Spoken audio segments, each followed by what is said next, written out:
Formula One is often described as the pinnacle of motorsport. But this description misses its true nature. Formula One is not primarily about drivers. It is not even about speed. Formula One is about technological sovereignty, about who controls innovation, who commands data, and who turns engineering into power. At its core, Formula One is a political system disguised as sport. Speed is not neutral. Speed has never been neutral in history. From naval empires to air superiority, speed has always meant dominance. Formula One represents the most distilled version of this logic. Every millisecond matters. Every inefficiency is punished.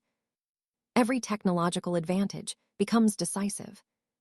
But unlike traditional sports, where the human body is the primary site of performance, Formula One relocates power elsewhere.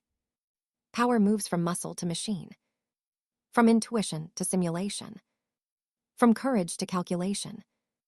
The driver is no longer a hero in the classical sense. The driver is an interface. The car is a political entity. In Formula One, the car is not equipment. It is a sovereign object. Carbon fiber, aerodynamics, energy recovery systems, hybrid engines, real-time telemetry, these are not accessories. They are instruments of control.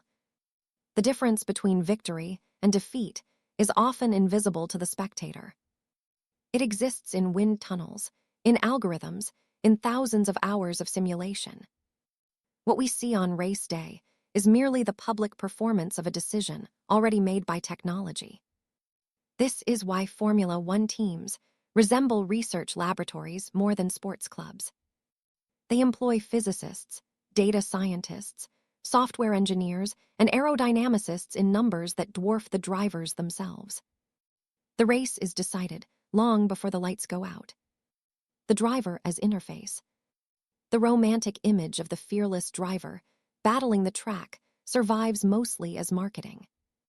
In reality, the driver operates within a tightly controlled technological system. Steering wheels resemble aircraft cockpits. Instructions arrive constantly via radio.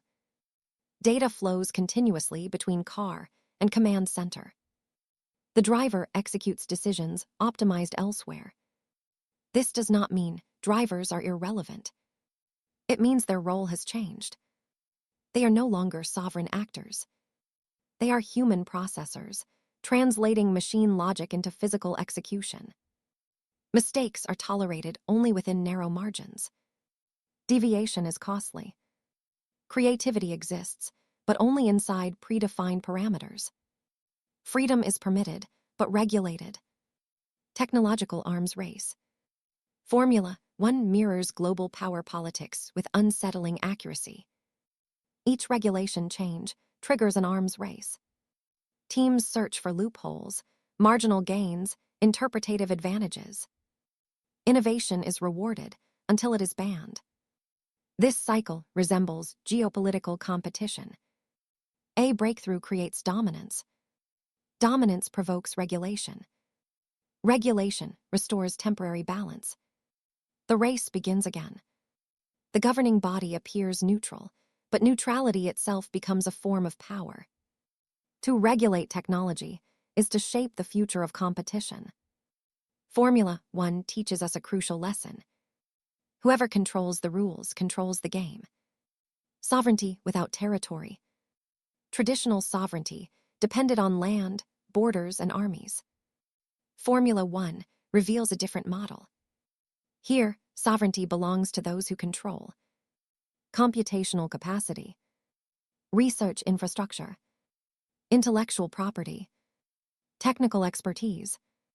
There is no territory, only systems. National flags still appear, but they are symbolic. Real power lies with corporate entities, global supply chains, and proprietary knowledge. Formula One is a preview of post-territorial power. Spectacle and concealment. Formula One is visually spectacular, but the spectacle hides more than it reveals. The fastest car may look identical to the slowest. The decisive technologies are invisible. This creates a strange inversion. The most important elements cannot be seen. The visible action is only the surface. Modern power increasingly operates this way. Invisible systems govern visible outcomes. Formula One trains us to accept this logic without questioning it. Discipline, not chaos. Despite its speed, Formula One is not chaotic. It is one of the most regulated environments on Earth. Every movement is monitored. Every component is measured. Every deviation is penalized. Discipline is absolute. This reflects a broader technological truth. As systems become faster, they also become more controlled.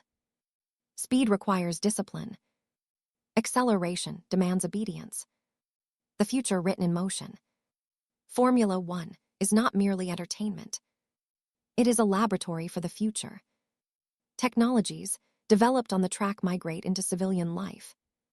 Energy efficiency, materials science, data analytics, simulation-based decision-making. What appears as sport today becomes infrastructure tomorrow. In this sense, Formula One is not behind society. It is ahead of it. Conclusion: power belongs to the system.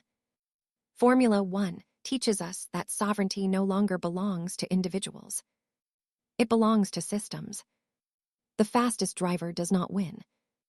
The most advanced system does. The race is not between humans.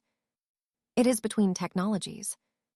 And in this race, power belongs to those who can design, control, and optimize complex systems at speed.